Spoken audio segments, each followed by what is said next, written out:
कौन थी वो? मैं 8 महीने की प्रेग्नेंट थी और अपनी डिलीवरी के लिए अपने मायके गई थी। माँ ने मुझे फोन पर बताया, घर के पीछे की तरफ जो खाली जमीन थी ना, वहाँ पर एक नया कमरा बनवा लिया है। इतने सालों के बाद जैसे ही अपने घर में कदम रखा, कुछ अलग सा लगा। माँ, ये घर के पीछे की तरफ नया कमरा बनवाने की क्या जरूरत थी? अरे बेटा, घर के पीछे दूर दूर तक खाली जमीन है। तेरे पापा को कई दिनों से लग रहा था कि यहाँ पर एक कमरा बनवा लेंगे तो ताजा हवा मिल जाया करेगी। अब तू ये सब छोड़ और चल जल्दी से दूध पी ले। माँ, मैं थोड़ी देर में पी लूंगी, आप सो जाओ। मैंने दूध का गिलास उठाकर उस खिड़की में रख दिया। पता नहीं कब आंख लग गई। अचानक से खिड़की के पल्लों के खड़कने की तेज आवाज आई। दूध का गिलास धड़ाम से जमीन पर आ गिरा। जमीन पर गिरते ही दूध का रंग लाल हो चुका था। मैंने खिड़की से झांक कर बाहर देखा। चारों तरफ धूप अंधेरा था। उस अंधेरे की तरफ से कुछ आवाजें आ रही थी, जैसे छोटे बच्चे आपस में खिलखिलाकर मस्ती कर रहे हो।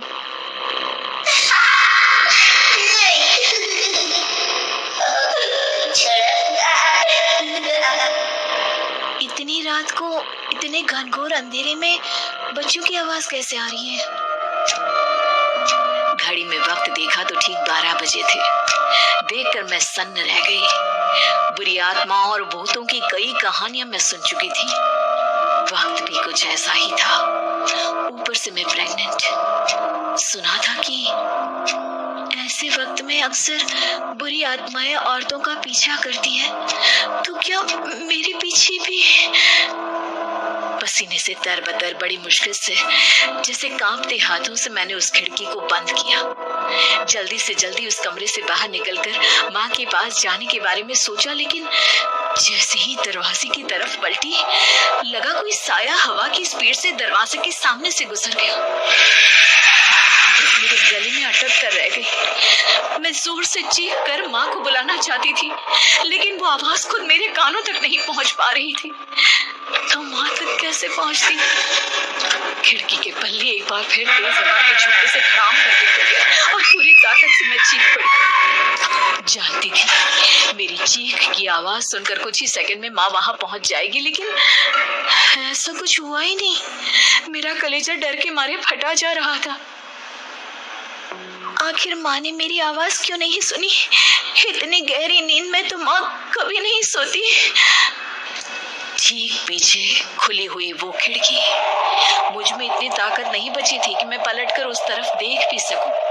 हवा का एक सनसनाता हुआ झोंका उसी वक्त मेरे कानों से आकर टकराया। लगा जैसे किसी ने दबी हुई आवाज में धीरे से मुझसे कहा, चली जाओ यहाँ से। मैंने दोनों हाथ अपने कानों पर रख लिए और एक बार फिर ताकत लगाकर जोर से चीखने की कोशिश की।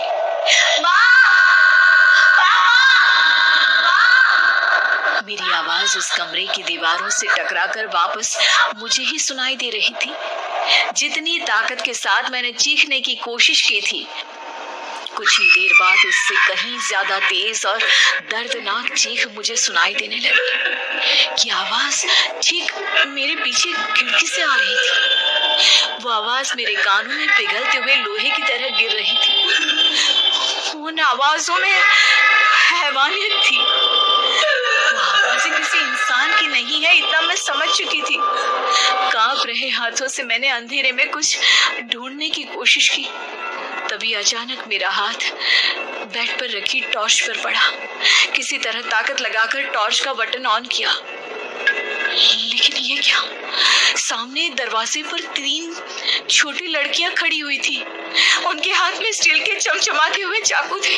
मैं घबराकर लड़खड़ाई और पीछे की तरफ हटी, लेकिन तब तक वो मेरे पास आ चुकी थी। उनकी गर्दन टेढ़ी थी और उनके हाथों के वो चाकू मेरे पेट को निशाना बनाने को तैयार। मैं जोर से चीखी, नहीं, छोड़ दो मेरे बच्चे को, मत मारो, मत मारो, छोड़ दो मेरे बच्चे को। सोनाली, क्या हुआ बेटा? तू इतनी डरी हुई क्यों है? उठ बेटा, क्या हुआ? हड़बड़ाकर मैंने अपनी आंखें खोली। देखा तो दिन निकल आया था। माँ मुझे जगा रही थी। मेरा चेहरा पूरा पसीने से लथपथ था। क्या हुआ बेटा, तुमने कोई बुरा सपना देखा क्या? मैं अभी तक अपने पूरे होश में नहीं थी।